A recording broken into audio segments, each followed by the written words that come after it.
এখন দেখবেন সংবাদ শিরোনাম। তারেক রহমানের আগমন ঘিরে বিএনপিতে ব্যাপক উত্তেজনা। ৩০০ ফিটের অভ্যর্থনায় ৫০ লাখ লোক সমাগমের প্রত্যাশা। জমিয়তের সঙ্গে ৪ আসনে সমঝোতা। সবকিছু ধ্বংস করে গণতন্ত্র হয় না, নির্বাচন ডায়ালগ অনুষ্ঠানে মির্জা ফখরুল। জুলাই সনদ বাস্তবায়নের অঙ্গীকার নেতাদের, আইন সম্ভাবে প্রয়োগের নির্দেশ সিসির। দিল্লি কলকাতা বাংলাদেশ মিশনের সামনে কট্টর হিন্দুত্ববাদীদের বিক্ষোভ। ভারতীয় হাইকমিশনারকে ডেকে গভীর উদ্বেগ ঢাকার। ঘটনা তদন্তের আহ্বান। গুম নির্যাতনের মামলায় ট্রাইব্যুনালে শেখ হাসিনা সহ ১৭ জনের বিচার শুরু। ব্যাহতি চাওয়া সেনা কর্মকর্তাদের আবেদন খারিজ। নোয়াখালীর হাতিয়া রণক্ষেত্র চর দখল নিয়ে দুপক্ষের সংঘর্ষে অন্তত ৫ জন নিহত, আহত অনেকে হাসপাতালে ভর্তি। লন্ডনে সুইডিশ মানবাধিকার কর্মী গ্রেটা থুনবার্গ গ্রেফতার। প্যালেস্টাইন অ্যাকশন গ্রুপকে সমর্থন দেয়ায় সন্ত্রাসবাদ আইনের আওতায় পদক্ষেপ ব্রিটিশ পুলিশের। আসসালামু আলাইকুম। এতক্ষণ দেখছিলেন সংবাদ শিরোনাম, এখন দেখবেন বিস্তারিত। বৃহস্পতিবার দেশে ফিরছেন তারেক রহমান। জোরে সোরে চলছে বিএনপির প্রস্তুতি। রাজধানীর ৩০০ ফুট সড়কের নামপাড়ায় প্রায় প্রস্তুত মঞ্চ। বাকি কাজগুলোও এগুচ্ছে দ্রুত বেগে। দলের প্রত্যাশা, ভারপ্রাপ্ত চেয়ারম্যানের দেশে ফেরার এই উপলক্ষে ঢাকায় জড়ো হবে অর্ধ কোটি মানুষ। এরই মধ্যে বিএনপি নেতাকর্মীদের ঢাকায় পৌঁছাতে 10টি ট্রেন বরাদ্দ দিয়েছে রেলওয়ে। মঙ্গলবার সকালে ৩০০ ফিট সড়কের মূল মঞ্চের আশেপাশে সেনাবাহিনীর মহড়া, তারেক রহমানের নিরাপত্তা এই সময়ে সবচেয়ে আলোচিত বিষয়। আর সেই নিরাপত্তা নিশ্চিতে আইন শৃঙ্খলা বাহিনীর তোড়জোড়। ঠিক দুপুরবেলায় প্রস্তুতির সব কর্মকাণ্ড দেখতে আসেন বিএনপির সিনিয়র যুগ্ম মহাসচিব রুহুল কবির রিজভী। জানান, দলের ভারপ্রাপ্ত চেয়ারম্যানের নিরাপত্তায় সক্রিয়ভাবে কাজ করছে সবাই। তাকে যে সতর্কতা এবং তার যে নিরাপত্তা, সেটা বিধান করার দায়িত্ব প্রথমত সরকারের, তারপর দল সে বিষয়ে পদক্ষেপ গ্রহণ করছেন, একটার পর একটা তারা সেই প্রস্তুতি নিচ্ছেন। আমি আশা করি সরকারও সেটা নিচ্ছেন, যেটা আমরা এখানে তার কিছু উদাহরণ আমরা এখানে পাচ্ছি, দৃষ্টান্ত আমরা পাচ্ছি। সকাল থেকেই মঞ্চের সামনে মানুষের ভিড়। বেলা যত বেড়েছে ততই বেড়েছে বিএনপি নেতাকর্মীর সংখ্যা। সারা দেশ থেকে কেউ বাসে, কেউ ট্রেনে বা লঞ্চে আগেভাগে এসে পড়ছেন। উদ্দেশ্য একটি, তারেক রহমানকে এক নজর দেখা। নির্বাচন ব্যবস্থা ধ্বংস করেছে ইসি, এই অপবাদ ঘুচাতে চায় বর্তমান কমিশন। আইনের শাসন নিশ্চিত হলে সেটা সম্ভব বলে মনে করেন প্রধান নির্বাচন কমিশনার এএমএম নাসির উদ্দিন। শান্তিপূর্ণ ও সুষ্ঠু নির্বাচন আয়োজনে সবার জন্য সমানভাবে আইন প্রয়োগ ও সঠিকভাবে দায়িত্ব পালনের নির্দেশ দেন তিনি।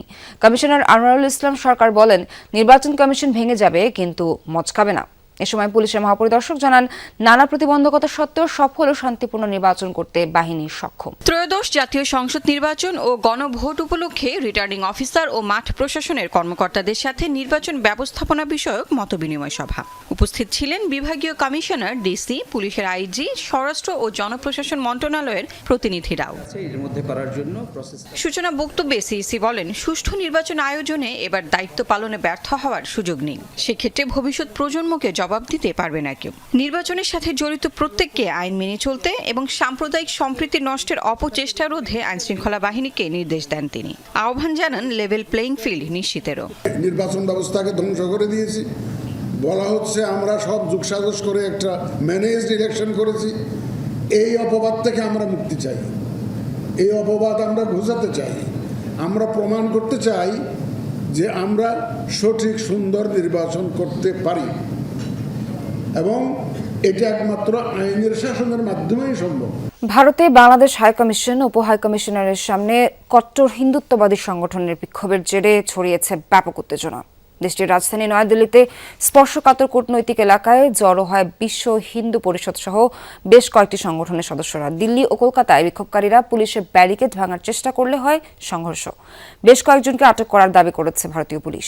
উগ্রবাদী বিক্ষোভকারীদের তাণ্ডবে বিশৃঙ্খলে পরিস্থিতি ভারতের দিল্লিতে বাংলাদেশ হাইকমিশনের সামনে। বাংলাদেশ বিরোধী স্লোগান দিতে দিতে ব্যারিকেড ভেঙে হাইকমিশনে ঢোকার চেষ্টা উগ্র হিন্দুত্ববাদীদের। পুলিশ বাধা দিলে তৈরি হয় উত্তেজনা। যার জেরে বিক্ষোভকারীদের সাথে নিরাপত্তা বাহিনীর সংঘর্ষও হয়েছে। এ সময় বেশ কয়েকজন কট্টরপন্থীকে আটকের দাবি করেছে দিল্লি পুলিশ। বঙ্গীয় হিন্দু জাগরণ সহ কট্টরপন্থী অন্যান্য সংগঠনের সদস্যরা এদিন হিন্দু হুঙ্কার পদযাত্রার নামে পশ্চিমবঙ্গের কলকাতায় বাংলাদেশের উপ হাই কমিশনের দিকে যাত্রা শুরু করেছিল। তবে সেখানে পৌঁছানোর আগে বেগবাগান এলাকায় তাদের আটকানোর চেষ্টা করে পুলিশ। বিক্ষোভকারীরা ব্যারিকেড ভাঙার চেষ্টা করলে হয় সংঘর্ষ। বাংলাদেশের দীপু দাস নামে এক ব্যক্তিকে হত্যার ঘটনায় বিশ্ব হিন্দু পরিষদ ও বজরং দলের ডাকে মঙ্গলবার ভারতের বিভিন্ন স্থানে বিক্ষোভ হয়েছে। সকাল থেকেই দিল্লির বাংলাদেশ হাই কমিশন ও কলকাতার উপ হাই কমিশনের সামনে জোরদার করা হয় নিরাপত্তা। এরপরও স্পর্শকাতর কূটনৈতিক এলাকায় ঢুকে পড়ে উগ্রবাদীরা, যা জন্ম দিয়েছে ব্যাপক সমালোচনার। গুম ও নির্যাতনের আরেক মামলায় বিচার শুরু হলো শেখ হাসিনা, তারিক সিদ্দিক, 11 সেনা কর্মকর্তা সহ 17 জনের। মঙ্গলবার বিচার শুরুর আদেশ দিয়েছেন ট্রাইব্যুনাল 1। এদিন গ্রেফতার 10 সেনা কর্মকর্তা নিজেদের নির্দোষ দাবি করেন। এই মামলায় আগামী বছরের 21 জানুয়ারি সাক্ষ্য গ্রহণ। এদিকে শতাধিক গুম ও হত্যা মামলায় এনটিএমসির সাবেক মহাপরিচালক অবসরপ্রাপ্ত মেজর জেনারেল জিয়াউল আহসানকে গ্রেফতার দেখিয়েছেন আদালত।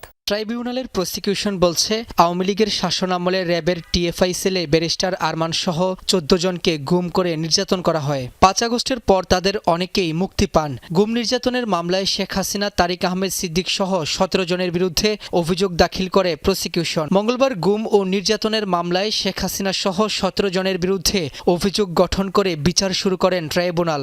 ও ভিকটিম সাক্ষী আছেন, কিছু ইনসাইডার সাক্ষী আছেন যারা খুবই গুরুত্বপূর্ণ, এবং একই সাথে বিভিন্ন মানবাধিকার সংস্থা, বিভিন্ন এনজিও এবং সরকারের বিভিন্ন সংস্থার কিছু প্রতিবেদন ইত্যাদির আলোকে আমাদের সাক্ষ্য প্রমাণগুলো প্রতিস্থাপিত করা হয়েছে। এবং এর ভিত্তিতেই যখন ট্রায়াল শুরু হবে আপনারা দেখবেন একে একে সবগুলো সাক্ষ্য প্রমাণ দিয়েই আমরা এই আসামিদের অপরাধগুলো বিয়ন্ড রিজনেবল ডাউট প্রুফ করার সর্বোচ্চ চেষ্টা করব। নোয়াখালীর হাতিয়ার চর দখলকে কেন্দ্র করে দুই পক্ষের সংঘর্ষে নিহত হয়েছেন অন্তত 5 জন, আহত হয়েছেন বেশ কয়েকজন। পুলিশ জানায়, মেঘনার বুকে জেগে ওঠা জাগলার চর দখলকে কেন্দ্র করে গত কয়েকদিন ধরেই সংঘর্ষ চলছিল সুখচর ইউনিয়নের মেম্বার মনির গ্রুপের সাথে স্থানীয় প্রভাবশালী শামসু গ্রুপের।